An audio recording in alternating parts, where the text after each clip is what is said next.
এখনো হয়নি। কুমড়োর তরকারি আর মুড়ি করবো জলখাবারে। মিঠাইয়ের ফেভারিট কুমড়োর তরকারি। দেরি হবে? হয়ে গেছে, জলটা মরলেই দিয়ে দেবো। ঠিক আছে, মুড়ি রেডি কর, মুড়ি রেডি কর। সবার মুড়ি বার, মিঠাইয়ের একটুখানি মুড়ি বাড়বো কুমড়োর তরকারি দিয়ে খেতে খুব ভালোবাসে। একটু ভাজা মশলা দিয়ে দিই, ভাজা মশলা দেওয়া হয়ে গেলে ব্যাস রেডি কুমড়োর তরকারি আমার হয়ে গেলে বলো। পেঁয়াজ কাটবি। চলে যা, রেডি কর, মুড়ি রেডি কর।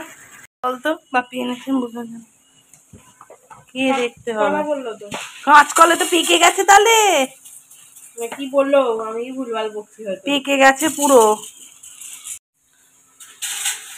মুড়ি বাড়ায় আমার অল্প বাড়বে, মুড়ি চিবোতে পারি না। ব্যাস হয়ে গেছে আমার তরকারি। পেঁয়াজটা কুচিয়ে নে, জলখাবারটা সেরে ফেলি। বাপির তরকারিটা বাপিকে দিয়ে আর এই চামচটা দিয়ে দিয়ে দে বাপিকে মুড়িটা।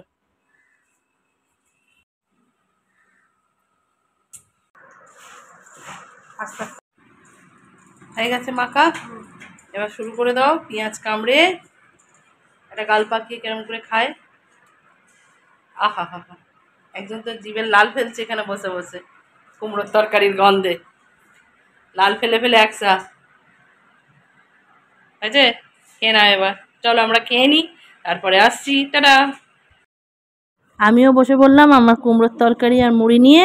আমি একটু একটু করে কুমড়োর তরকারি দিয়ে মুড়িটা মেখে, এক গাল করে কুমড়োর তরকারি মুড়ি আর একটু করে পেঁয়াজ কামড়ে। চলুন আপনারাও খেয়ে নিন তাড়াতাড়ি।